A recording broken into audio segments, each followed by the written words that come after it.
Charlie Wetzel is the longtime writing partner of the world's most influential leadership expert, Dr. John C. Maxwell.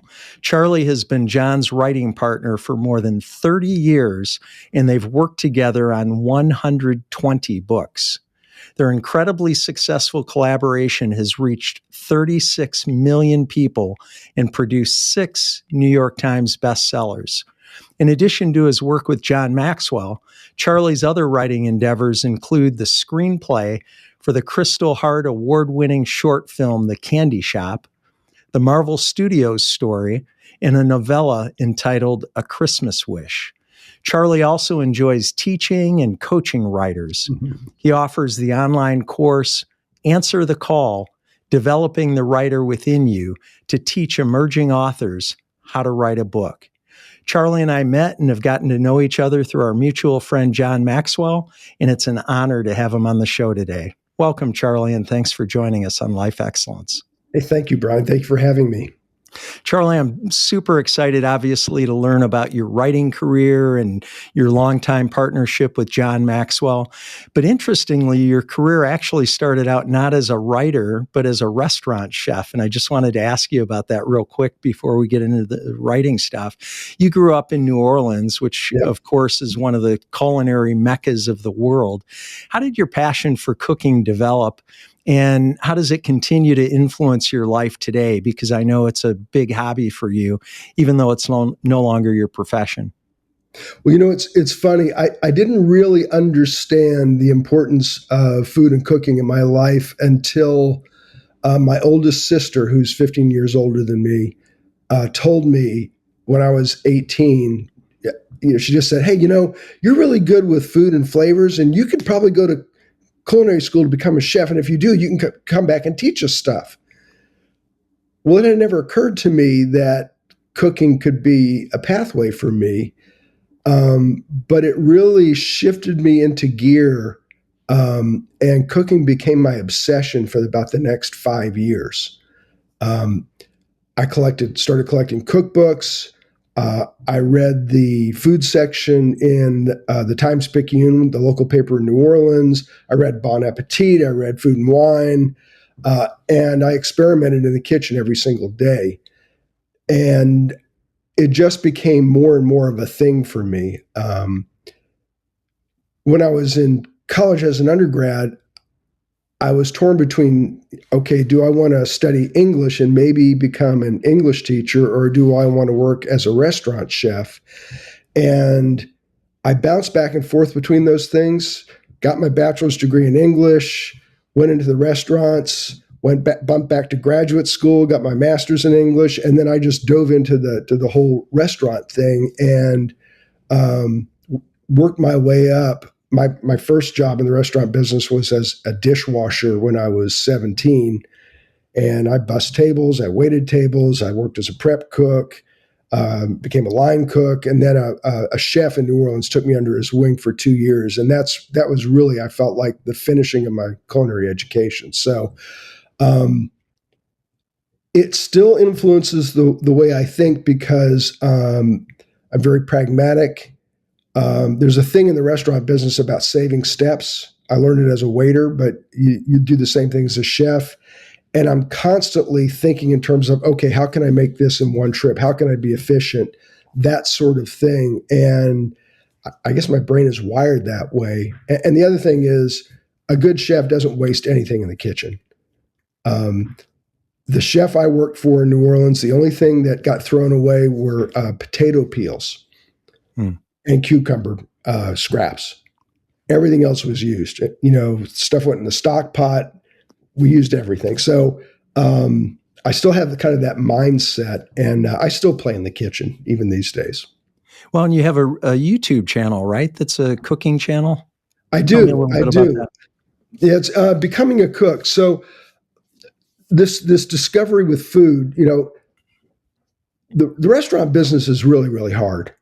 It's really a grind. You work long hours, you work bad hours, you're away from your family. And I ultimately decided I did not want to spend my life in restaurant kitchens. I was single back then, and I thought, someday I want to be married and not to a restaurant. Yeah. So I got out of it, but I still have it in my blood. And I actually have written a culinary memoir, which I have not tried to get published because after I wrote it, I realized it wasn't good enough, and it's sitting on a shelf waiting for a third revision. But as I was writing that, I really got the bug to try to teach some cooking, some basics. I've got 3 adult children, and a few years ago, they were just getting out into the world, and I thought, cooking's kind of a lost art to their generation. So I started this YouTube channel. Stephanie and I did. She shoots it and edits it. I'm the talent. I love to say that. And I do the cooking, and it's just been a lark. It's been fun. I haven't shot a video in a little while. I'm itching to do it, but Stephanie has gotten tired of editing those videos. So I'm going to need to hire an editor to put those together for me. Well, that's terrific. And obviously, cooking is important. Eating is important. My wife is a very good cook and chef, and I enjoy eating what she makes, and have kind of I've gotten away from cooking because of how good she is. But I definitely wanted to touch on that with you. You mentioned your formal education, your undergraduate and graduate degrees in English. And I know you taught English, and I believe you were actually even a college dean at one point in your career. At that stage, was academia the path that you thought you were on professionally? And what did you envision that looking like for you after you left the restaurant business and went into higher education? It was. When I was working on my bachelor's degree, I thought I wanted to go all the way to a PhD in English and teach at the college level. I got my master's, and I realized that most of the universities, even though mine was considered a terminal master's degree, which means I wrote a thesis and it was supposed to be, a finished degree, most programs wanted you to start over again in graduate school, which wasn't very appealing to me. But with my English degree, I was able to teach at these small business colleges, and the first one I taught at was in New Orleans. The college isn't there anymore, but I was still working in the restaurant business, and I was really getting a little burned out. And I saw an ad for an English teacher. And those, college English teaching jobs were hard to find, especially in New Orleans. There are two really big universities, plus a bunch of other smaller universities, a couple of HBCUs, but it's hard to break in. And when I saw this ad, I went in and interviewed, and they saw my background, and they said, "You worked as a chef?" And I said, "Yeah." And they said, "How would you like to we're opening a new hotel restaurant curriculum. How'd you like to teach in that?" And I said, "Sure, I'll do that in English." Because they were starting the program, they said, "Well, we'll make you the department chair." Oh. So now it sounds way more impressive than it really is. It really means that you are helping them hire other faculty members if they need it, and you are tracking the students and making sure that they are following the curriculum and helping them schedule their classes and that sort of thing. And this college only had 800 students. There were 400 daytime students, 400 nighttime students. But I got to know all the students because I was their advisor. I was working on the courses. I was teaching the courses in their subject. And one of the things with these colleges, each quarter, they had to develop the class schedule. And it was a diverse group of students. So there were accounting students and computer science students, hotel restaurant, tourism, paralegal studies. And they had to build this class schedule from scratch. And we went through a round of this with the dean who was there.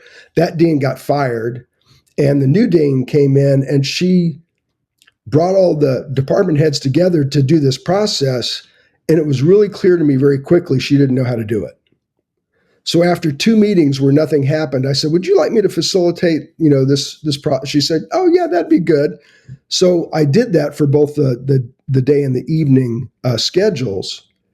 And after doing that a few times and being a department chair, when she got fired, they looked for me to become one of the deans. So I was the dean of the night division, but I still facilitated that schedule creation process.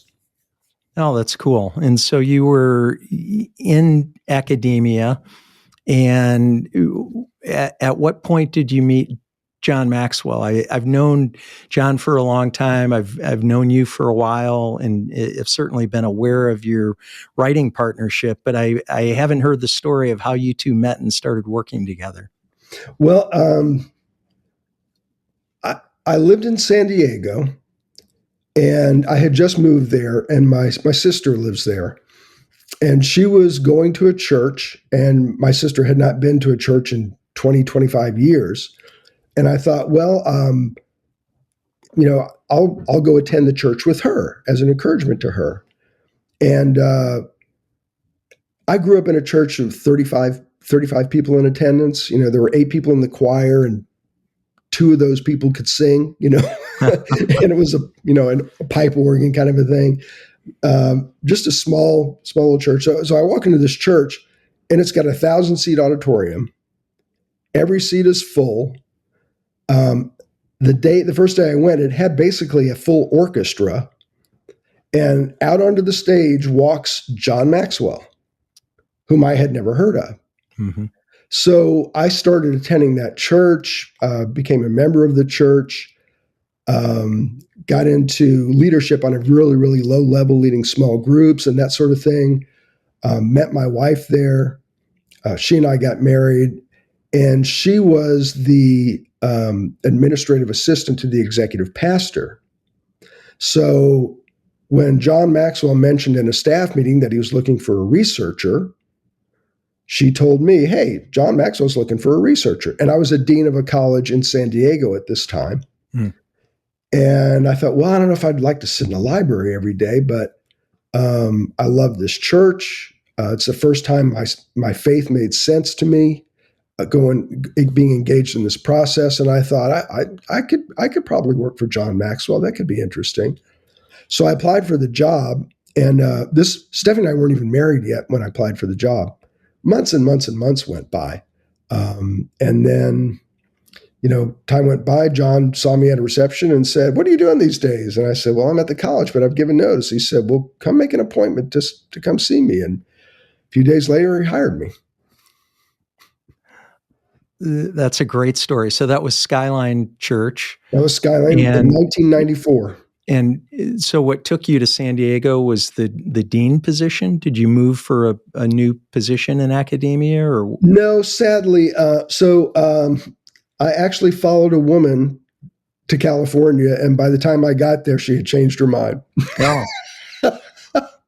But I felt like that was God's way of getting me where I needed to go. Even though my motives were not good, God turned that into something good. Well, that worked out well for you, meeting Stephanie. And it's great to hear the story, by the way, because it really connects some of the dots with Stephanie. And I didn't realize that she had worked for John, and that was the connection for you. So how did you go from researcher to writing? Well, it's funny. John called her researcher, but when I started, it's so funny. When I started, he said, "Okay, go talk to the president of the company. He'll tell you where your office is, and tell him to give you the 100 lessons on leadership." And I'm like, "Okay." So I get assigned to my office, and I get a tape kit, cassette tapes, 100 cassette tapes, and it was the first 100 Enjoy Life Club lessons. Okay. So from day one, I was popping those into the tape player in my car, because we had tape players then, as you remember, I'm sure. Sure. And I'm listening to, all this stuff. But the next thing that happened, probably within days, was John came to me and he said, "Okay, I've got this manuscript." And so the person who worked before me as a researcher said she submitted it to the publisher. The publisher wasn't happy with it. They sent it back. See what you can do with it. I'll see you in 6 weeks because I'm going on the road speaking. I'll see you when I get back. So he handed me this manuscript, and that was my first big assignment that summer. And that manuscript was Developing the Leaders Around You, John's second big leadership book. So I became a writer right out of the gate. I worked on that manuscript, and it was funny. As I went through it, the first chapter was pretty good. I didn't really need to do much with that, but the second chapter was pretty rocky. So I started working on rewriting that, and I can't remember if it was when I was in the second chapter or the third chapter. I was looking through this office that I had, and there were file drawers, and I started looking in these file drawers, and in a file drawer were outlines to every one of the chapters of this book, of this manuscript I was working on. And John is a meticulous outliner. He's very, very disciplined. He meticulously outlines his speaking, and he had done the same kind of outline for each chapter of this book. So I thought, well, the heck with this manuscript. From then on, I kept what I had already worked on, but for the rest of the book, I worked from the outlines and worked on that book and fleshed it out. And the last chapter we had to rethink, but the rest of it, was really, really well thought out. And when I got that finished, I gave it to John. I said, "What do you think?" He said, "Well, let's see what the editor thinks." So we sent it off to the publisher, and back then, first publisher we worked with is a guy named Bruce Nygren, a veteran. And he said, I think it's good. And John said, "Well, then I think it's good." I think if Bruce had said, "This is really bad, John, it doesn't work," I would have worked for John for those 2 months, and then I'd have been on the road. But as it turned out, he was happy with that. The editor was happy with it. And I actually worked on 2 additional books that first year. Oh, wow. Well, it's interesting, the process that you described, how you, after the first couple chapters, just went from the outline rather than trying to rewrite. And I find that easier a lot of the time to start from scratch, especially if you're looking at something that somebody else has written and trying to rework that. Sometimes it's easier just to start fresh with the thought and use your own words in your own writing. Do you find that as well? Yeah, I do. I find that writing and editing are 2 really different skills. So I'm actually not a very good editor, simply because if the writer didn't take the approach that I would have taken, then I want to rewrite the doggone thing. Yes. And a good editor works with what the author had written and keeps the voice and does really minimal changes. So the great thing with John is that, he's handing me generally the raw material of his thinking, and his thinking's great. And I'm worried about the wordsmithing, because John thinks of everything the way a verbal communicator would, a stage communicator. And contextually, that comes from a framework of reading the audience or reading the room. And so John's a master of that. You've seen him in action. Sure. He has a feel for the room and knows essentially what people are thinking and feeling. And John told me one time, we were talking about some venue where something happened. He said, "Oh yeah, I saw that." He said, it's very strange." He said, "When I'm speaking, I'm aware of everything that's happening in the room." It's really kind of quite a remarkable gift. But when you're sitting at a desk and writing, you have to imagine the audience that is going to be reading this in a year, 5 years, 10 years from now, and try to develop that connection and rapport in anticipation of the future rather than doing it with a live audience. And the really great communicators like John, they spend the beginning of their time connecting with the audience, and they don't really get into their content until the connection's been made. I've watched this with really, really good people. If they're not making the connection, they just don't go to the material. They work the room until they get the rapport that they need. And with writing, you don't have any feedback in the moment. Sure. Yeah, that's a really interesting observation. And obviously, both of those are very different skills, but you've partnered to take advantage of both your skill sets. Mm-hmm. Charlie, I think most people are familiar with the term ghostwriter, and I hope it's okay to use that term at least for the start of our conversation. But I don't know if you use that term to describe what you do, but I personally don't think it begins to capture the essence of your partnership with John. How do you describe it? And what's the distinction between ghostwriting and the collaborative relationship you have with John? Well, so I've always called myself John's writer. I'm John's writer. John, this is funny. I've never had a title, really, with John in the 30 years I worked with him. But when the John Maxwell team, his certification process, was promoting an event called A Day About Books, John was going to speak at it, Mike Hyatt was going to speak at it, and they asked me to do a small session too. Well, they had to come up with, well, what am I? And John called me his book writing partner. So it's like, okay, after 25 years or whatever it was, I now have a title. I'm his book writing partner. Really fancy one too. Yeah. Well, what John teaches, you don't need a position to lead, right? That's right. Amen. So, ghostwriter has so many different connotations, and it's really, it's a really broad range of relationships. So there are ghostwriting agencies. A person can call an agency in New York, and if they've got a couple $100,000, they can say, I want a book written on this. And that's pretty much that line, and that amount of money is pretty much their level of participation. I don't think that happens very often, but it's possible. For a lot of people, a ghostwriter is someone who has to extract the information from the author or from the celebrity. So a lot of ghostwritten books are basically extensive interviews that the writer does with the celebrity or the author. And then they spend a lot of time editing and rearranging those interviews, or writing something from those interviews. So that's why sometimes you see as told to, it's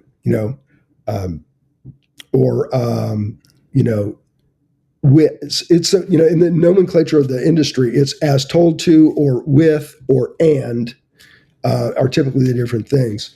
With early on, when I started working for John, the publisher made it pretty clear they did not want another person's name on his books. And Stephanie and I had a lot of discussions about this early on, and she was bothered by that. And what it came down to me, and part of this came from the context. I came from the context of a person who was in John's church, who had volunteered, who had led small groups, and that sort of thing. And I thought, I don't really expect my name to be on the bulletin. I don't expect my name to be in a list of people behind the scenes working. It's just we're all in this together. And I have a similar sense of calling to John in our relationship in writing. But I thought, there are people who feel like it's dishonest to not disclose that somebody works with them. So I had a conversation, it was probably in the first year or two, where I said, hey, John, how would you feel about putting my name in the acknowledgments? And he said, well, yeah, of course I'd do that. So if you backtrack, and I don't remember which book that first would have happened in. I'd have to go back and look through. It's possible it could have even been in the first one, but I don't think so. But somewhere early in the process, if you go to the acknowledgments page, you'll see that I'm listed in there. And that's been our deal since then, so that anybody who's interested can find me. But the publisher's happy because there's not an and or a with next to John's name. Now, I will say this. I've done a couple of other books with Kevin Myers. Those have my name on them. Mm. John's the only person for whom I'll do a book that way. And I don't really have an interest in doing a lot of other collaborative writing with anybody else. I feel like John's the person I have a sense of calling to for that. And for the most part, for the rest of the stuff, I'd rather work on projects on my own. Well, and I will say, obviously we're having this conversation, and John has been very open about his relationship with you. He, for certainly as long as I've known you, and I think even before we met, he's gone out of his way to acknowledge you for the work that you do, for the role that you bring to the partnership, and also praised you for that. And as I said earlier, the skill sets that you bring to the partnership are different skill sets. Both are super important, obviously. And so you can, I think probably some people in your role would maybe early on have a reaction to not being on the cover, and especially you've sold millions of books together. Yeah. And multiple New York Times bestsellers. And so I think a writer who allows ego to play into it more than you do. I mean, I don't see that at all with you. But I could see where somebody would maybe want to get a little more recognition. Well, and to defend the people in the industry who do something similar to what I do, I'm fortunate. It's a blessing of God, but it's also a choice. I've worked with John for 30 years. There was a season when I finished working on the 21 Laws of Leadership, I felt like God whispered in my ear that I was done with my apprenticeship. And I didn't know what that meant. But to some, it could have meant, okay, I'm going to go strike off on my own. I didn't feel like that was right for me. But in fairness, for the people who ghostwrite and collaboratively write with people, most of the time, their client is a one-book author. So they are always looking for their next client. And they really need the recognition publicly in order to get their next paycheck. So, and that can be a very challenging world to constantly be working on a book and looking for your next client. And when I was trying to decide, many, many years ago, okay, do I stay the course or do I try to go off on my own? It's like, well, there's pressure of being in the relationship I'm in with John, because we average 4 books a year with the small derivative books and the gift books and workbooks and all the different things I've done over a year. That's a lot of books. Sure. So, you can have the pressure of that, or you can have the pressure of, okay, I'm looking for my next gig constantly.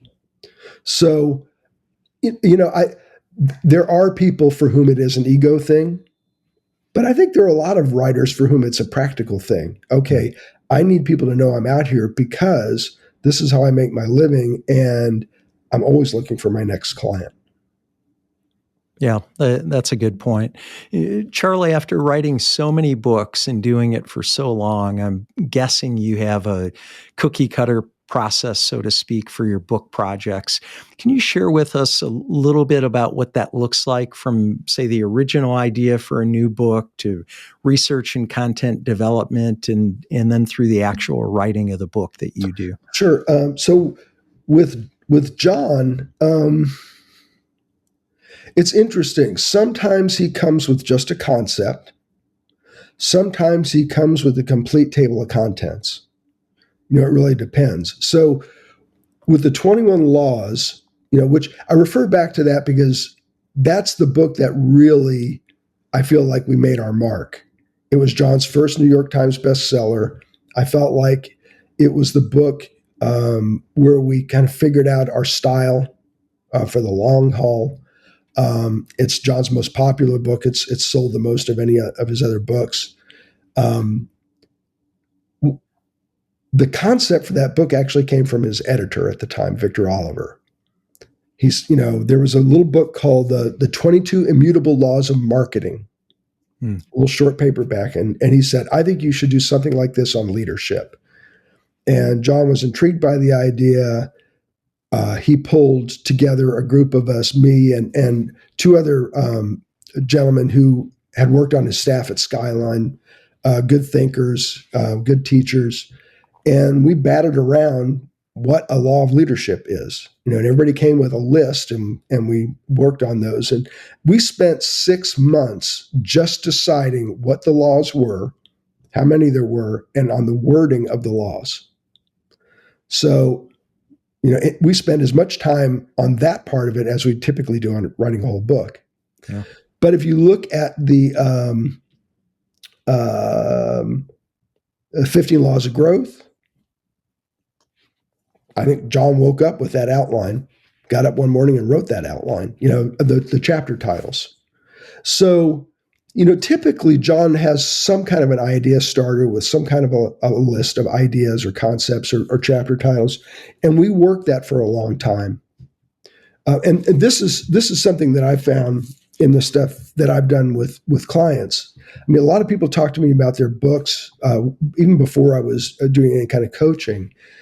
And Stephanie used to do editing and book doctoring. And we found that most of the time people wanted their book edited, but the problems were at the concept level. They were at the early construction and thinking level. And one of the things I've learned with John is you've got to get that ironed out in the beginning. Otherwise, you're always trying to fix something that's broken. So you really need to think through the concept at the 30,000 foot level, really work it out, make sure it's solid, make sure you've got a good concept, title, thesis. And in my course, Answer the Call, I mean, I teach these things, I break it down. The process that I follow with John and the process that I break down and teach are a little bit different. John's very intuitive, and he had already written, I think, 6 books by the time he and I got together. So, including Developing Leader Within You, that was out there, which was a solid book. The other books, John jokes about his first book, Think on These Things, and how terrible it was, and how they're 3-page chapters. It's 128 pages. I think it's 33 chapters. And it's really, they're like mini sermon outlines in a lot of ways.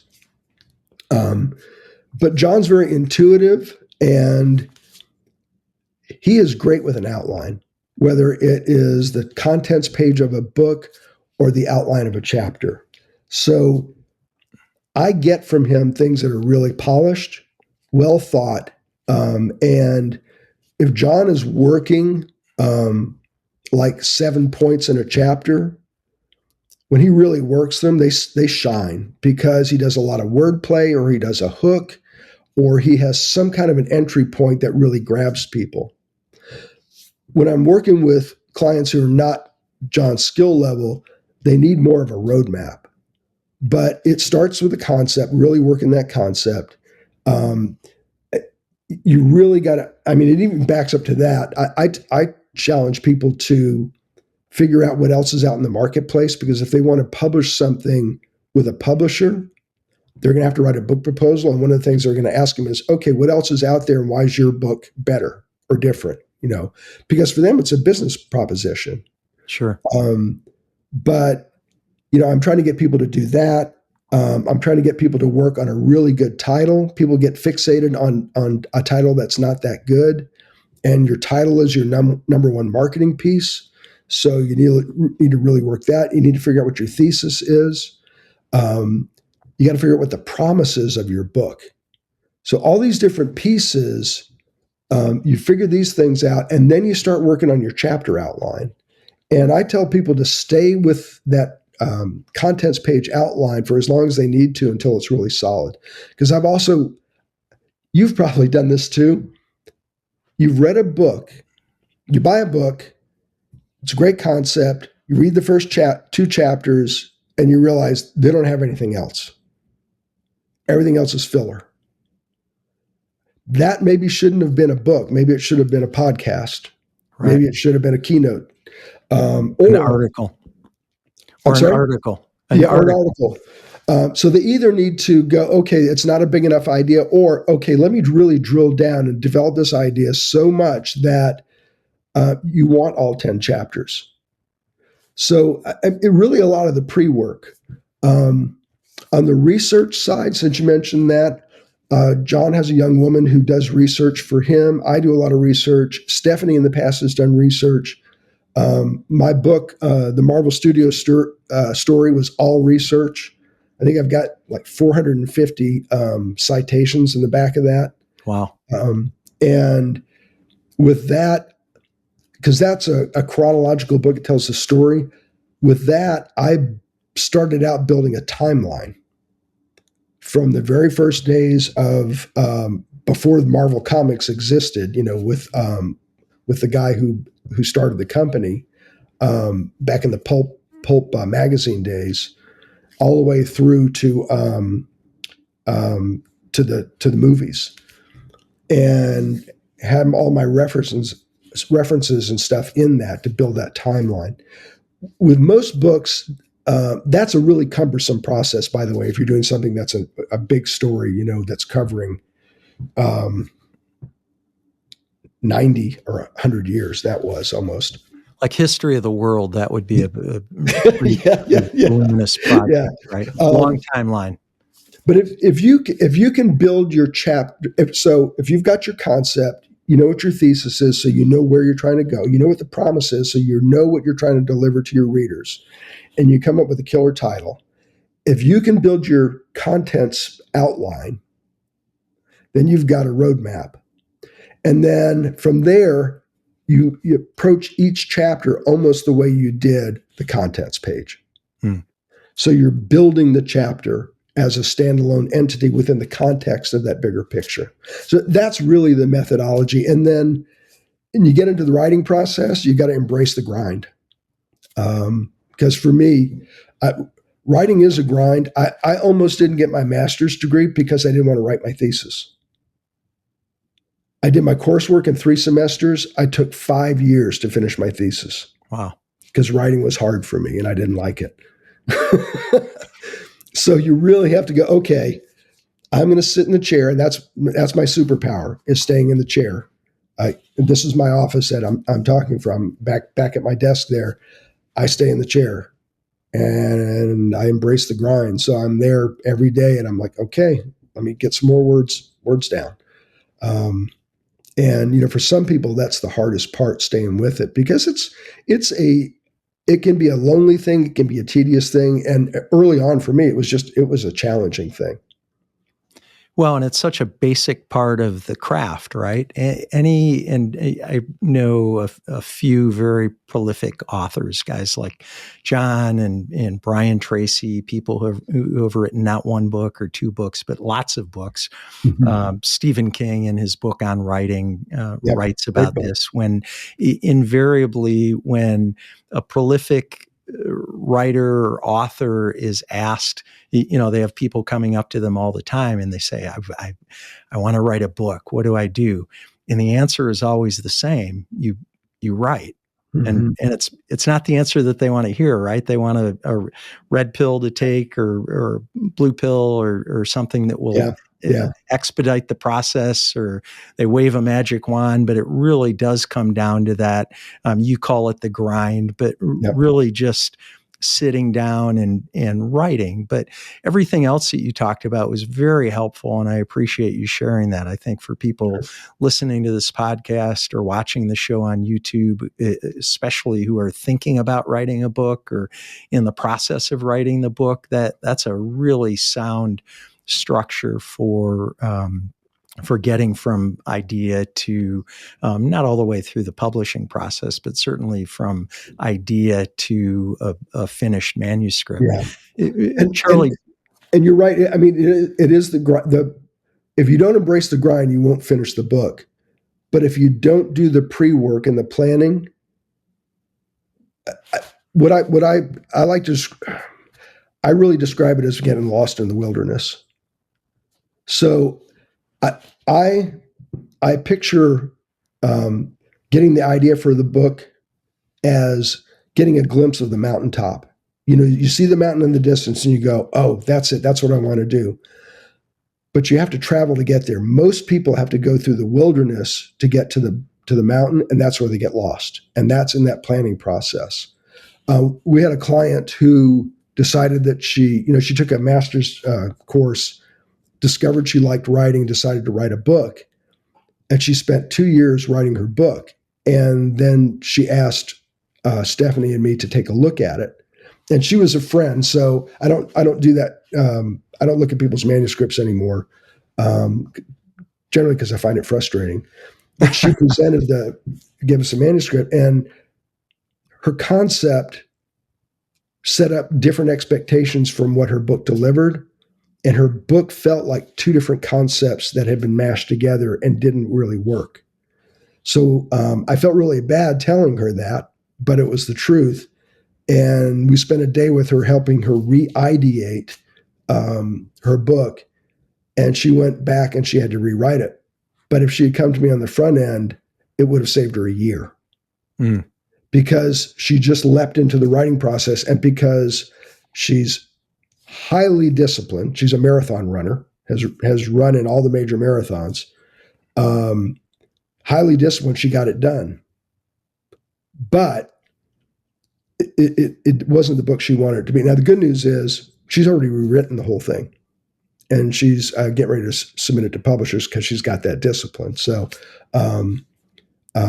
you got to put in the time on the front end. So anybody watching the podcast, if you want to write a book, I say you can do it. Please do. But don't just sit down and start writing it longhand or writing the text of the thing. Figure it out first. The time you spend on the front end, if it's weeks or months, it's worth it on the back end because it'll save you months or years. It's like sharpening the saw, right? Yes, for sure. And trying to go along with your wilderness metaphor. Yeah, thank you. It's the best I can do. Charlie, getting back to the work that you do with John often mentions that he has, and from the stage, he says he has ideas for multiple books at any given time. It seems like the number is always around somewhere between 5 and 10, and the actual number is probably a lot more than that. Do you keep a list of future projects, and what drives the prioritization of those projects that you work on together? I used to track his ideas and keep a bit of a list, because what we ended up doing was never anywhere close to any of my lists. I stopped doing that. Back years ago, John used to sign multi-book contracts. That was a pretty common occurrence for him. And before we went to New York, because typically we go to New York to meet with the publisher, John always sat down and brainstormed a half a dozen book ideas, sometimes more. And he did that because, and he always had his next book, the one that we're getting ready to write, that led the way. But he always wanted the publishers to know that he had more ideas than even, if we're signing a 3-book deal or a 4-book deal or a 5-book deal, whatever it was, he had more ideas than they had books in the contract. The thing that you probably heard that I heard last November was he said he has 13 book ideas. That was his latest number. Now, John is 77. If we write a book a year, that puts him at 90. I don't know. That seems like a lot. The last I talked to Mark Cole, he mentioned 2 book ideas that John is actively working on. There's a book idea that may be the next book in the pipeline. I'm finishing up. I'm doing the finishing touches on how to get a return on failure, which is a book that John started a couple of years ago. And he said, stop, we're going to do High Road Leadership. So we did High Road Leadership. And they said, okay, now we're going to do Jesus, the High Road Leader. So we did Jesus, the High Road Leader. Meanwhile, I worked on some smaller books like The Charismatic Leader, which is coming out in March. So I'm doing the finishing touches on how to get a return on failure. That will probably be published in the summer, late summer, early fall. There's another book that I can't give you any hints on what they are, but we had a meeting on that last week talking about it. So we've got to get some ducks in a row if that one's going to be possible, but that would probably be the next big book. And then we've got some small books planned besides The Charismatic Leader in another year.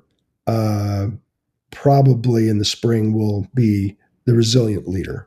So I work on some of these small projects while John's ideating the big new ones, because these smaller books actually are derived from existing books that I edit and I give a little bit of a different spin on to target it to a felt need, which is what I do with the Self-Aware Leader. Are you doing those? Are you pulling out? So when you're working on a bigger book, or maybe you have a little bit of time, do you go back and find a concept that really resonated with you? And does that lead to the smaller book? Or? Publishers, the traditional publishers, the big publishers, John's worked with Hachette and HarperCollins, they're part of what they call the Big Five, the five biggest publishers in the world. Right. They love derivative books. They love to rethink a book that already exists and present it to the public. They're constantly doing that, whether it's a workbook or a gift book or something like that. One of the early ones that they put out was taken from Today Matters, called Make Today Count. And they put that book out, and that was Hachette. And the other book, the second book we worked on with Hachette, was called Thinking for a Change. So I actually talked to John's agent. I said, look, if they want to do these smaller books, Thinking for a Change could be retitled and edited down to be called How Successful People Think. Well, the publisher loved that idea. I suggested where we make the cuts, and we took a book that was probably 65,000 or 70,000 words and cut it down to, say, 50,000 words. It's a small book. That book has outsold the original that it came from. Wow. Because I think part of it's because people like smaller books. So I'm always thinking, they come to us constantly, and I know John's material better than anybody except for John. And I kind of pay attention to what's going on in the world. So a few years back, I was hearing from some of the executive coaches that self-awareness was a really, really big deal and a really big problem, especially at the C-suite. They're working with these leaders, and they said they are not self-aware. And the higher they go, the less self-aware they are, which was a surprise to me. I thought, you don't get really far without being self-aware, and like, no. So I was churning this, and I thought, we did a book called Leadership Gold, and I felt like the public never really got that book. It wasn't as popular as some of John's other books. I mean, it's still sold. I think it's probably still sold more than 100,000 copies, which is great in the book world. But I thought, people have missed it. And I started thinking about that book, and I thought, I went into it and I thought, I could take several of the chapters in this book and I can give them a little bit of an angle about self-awareness. So I went through the book and I looked at that, and the book had 26 chapters, I think. And I went through and I pulled 12 of them, and I created this, The Self-Aware Leader. This book has been really popular. because it's hitting a felt need. So I feel the same thing. I've thought about a book of John's called 25 Ways to Win with People. And for several years, I've thought that book is really a how-to on how to develop charisma. John's whole thing with charisma is the difference between a charismatic person and somebody who's not. The uncharismatic person walks into the room and says, "Here I am." The charismatic person walks in the room and goes, "There you are. Yes. I'm so glad to see you." So the whole thing is, okay, how can you learn who other people are, connect with them, and make it really about them and not about yourself? So I rethought that book, went from 25 down to 21, because there were like 4 or 5 of them that I went, that's really not about this. And then thought, okay, what's a leadership angle on that subject matter, really targeted more to a leader than just a person who's trying to win with people. And so that's the book that's coming out in March, The Charismatic Leader. Well, that's really tremendous value that you're adding to the process, not only partnering with John on the books that he wants to write, but then coming back around. And really the value proposition isn't just for John anymore.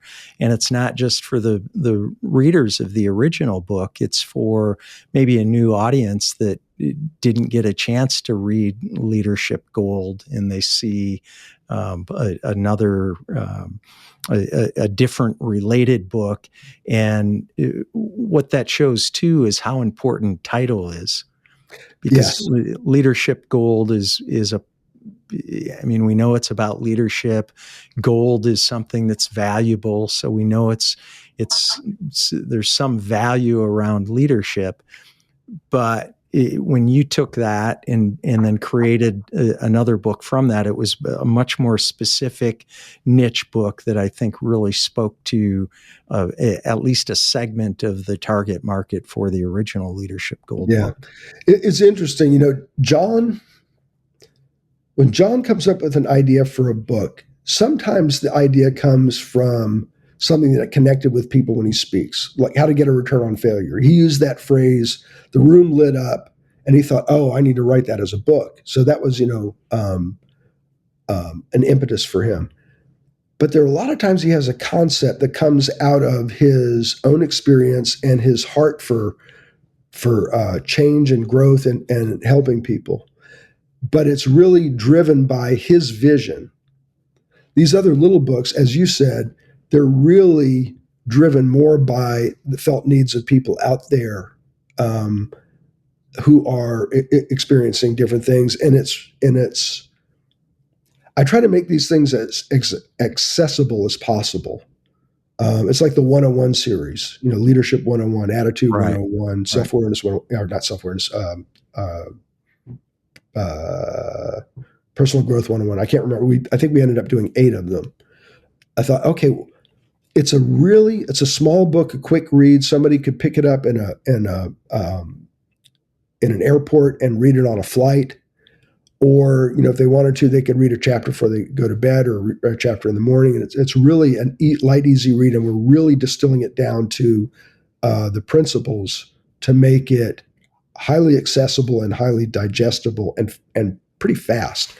Because I think people would rather read short than long these days. We try to stay away from really long. We've written a couple of books that are really long. But we try to stay away from that now, because I don't think people want to spend the time reading a book that's 400 pages.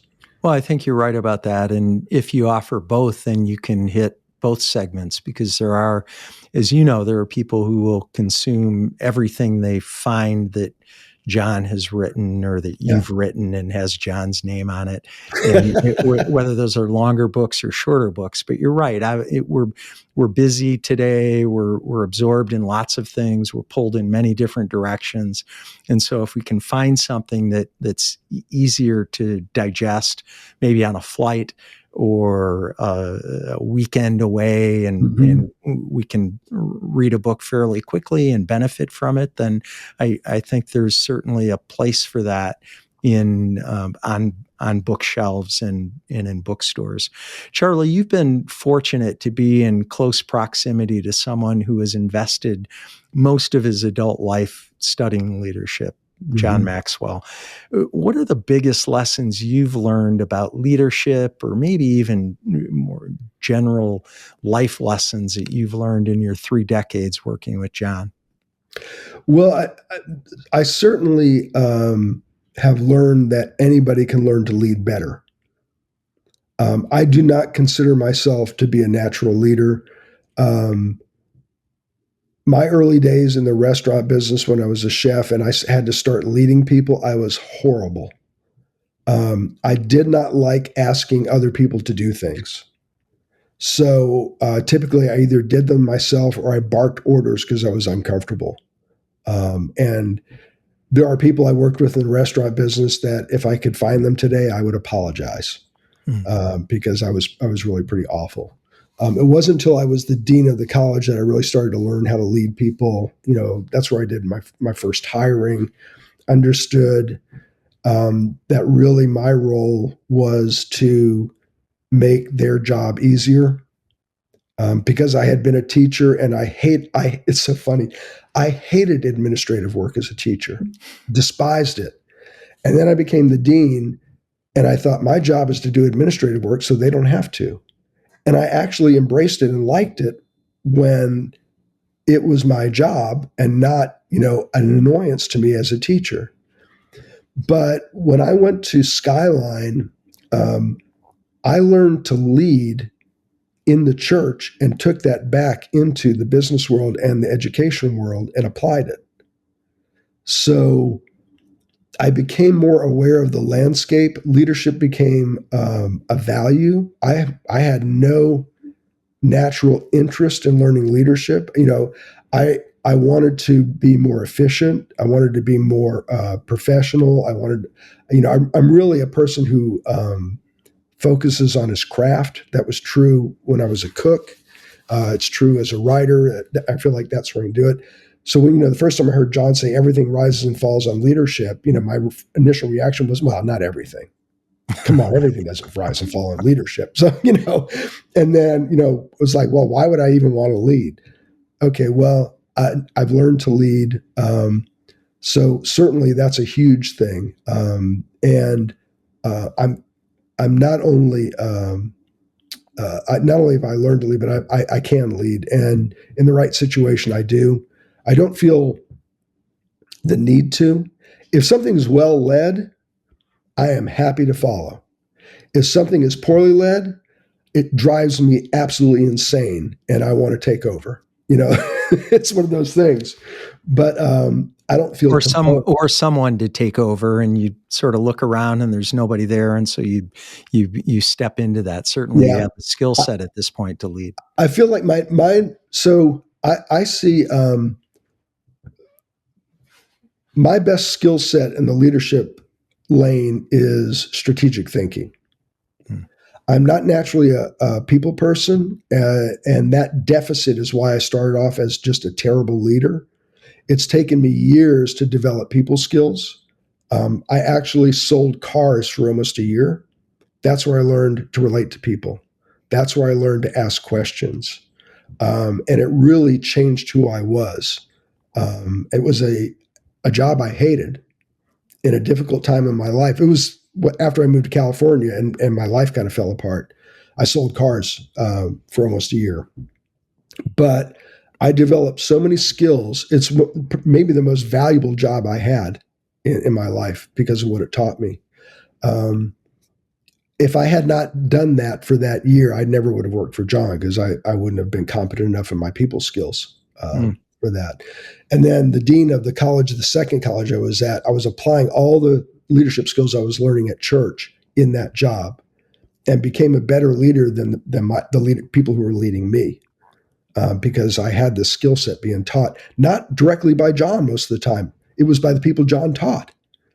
Tim Elmore was one of those people. I learned a lot from him, whom John mentored. So I learned a lot of that. The other thing is John really sharpened my thinking skills and my communication skills. I really have an appreciation for a communicator's hook and titles and angles and that sort of thing in communication, whether it's written or verbal. And John's just such a good thinker. You've got to learn to be a good thinker just to hang with him. You got to be able to track with him. Otherwise, you're just not going to make it. So that really helped me a lot too. That's all great. I'm just smiling a little bit because I know that if you can't keep up with John, you'll get left in the dust. And that's and I mean this, that's a credit to you and the skill set that you bring to the table. And obviously you have a tremendously successful partnership and you've more than held your weight and kept up with him. I think you make him better, and it sounds like he's made you a little bit better over time. And for sure, yeah. What a great partnership, Charlie. As you know, our show is called Life Excellence, and I'm curious, what does excellence mean to you? It means really doing things to a really high standard. For me, that's that craftsmanship thing. My mother was an artist, a visual artist, and she kind of looked down on craft. Oh, that's not art, that's craft.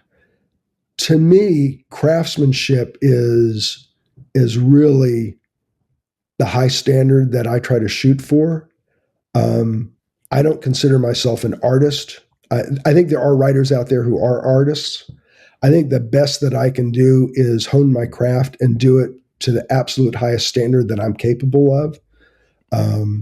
And, following that standard as much as I can in my life. And really, I probably carry it in too many areas of my life. John would say, stay in your lane and try to be excellent in your lane. But I really try to bring that standard to all the areas of my life if I can, because I feel like that's just the right way to do things. I'm a recovering perfectionist, I guess. Well, and I completely agree with that. Our company, Life Excellence, means excellence in every area of life, and so I do think it's important. We only have one life to live. We may as well try to be excellent and in your craft, in your vocation, in your relationships, in your health and fitness and faith and financially and in every area of life. And that's certainly what I ascribe to, and I know you do too. And finally, Charlie, where can our listeners and viewers go to learn more about you and more about your Answer the Call online writing course? Go to charliewetzel.com. You can find that there, and it gives a good description of what the course is about and how it's broken down and all the different pieces of it. And there's a little bio of me and bio of Stephanie and some testimonials. So that's the best place. If people want to read the Marvel Studios story, that's out there too. It's been around for a while. It was a fun thing to write, and I would encourage them also to look for The Candy Shop, a little 30-minute short that I wrote the screenplay for. It was done by Whitestone Motion Pictures. It stars Doug Jones. He's kind of a cult favorite. He plays Saru on Star Trek. He was in Pan's Labyrinth and played Abe Sapien in the Hellboy movie. So he's usually in heavy makeup, but that was a fun project. And I think people can find it for free on Vimeo, and it may also be on Amazon Prime. But yeah, so those are the things. And I encourage people to check out the course. If you're interested in writing a nonfiction book, it really is a roadmap. It's kind of paint by numbers in terms of the planning process. And Stephanie and I are really excited about that as well. Awesome. Thanks for sharing that information. And we'll definitely include that in our show notes, by the way. Charlie, thanks so much for being on the show today. It's wonderful to see you as always. And I really am grateful for our conversation today. Thanks. Well, thank you. Thank you for having me. I had a wonderful time. I'm glad. Me too. Thanks for tuning into Life Excellence. Please support the show by subscribing, sharing it with others, posting about today's show with professional writer Charlie Wetzel on social media, and leaving a rating and review. You can also learn more about me at brianbartes.com. Until next time, dream big dreams and make each day your masterpiece.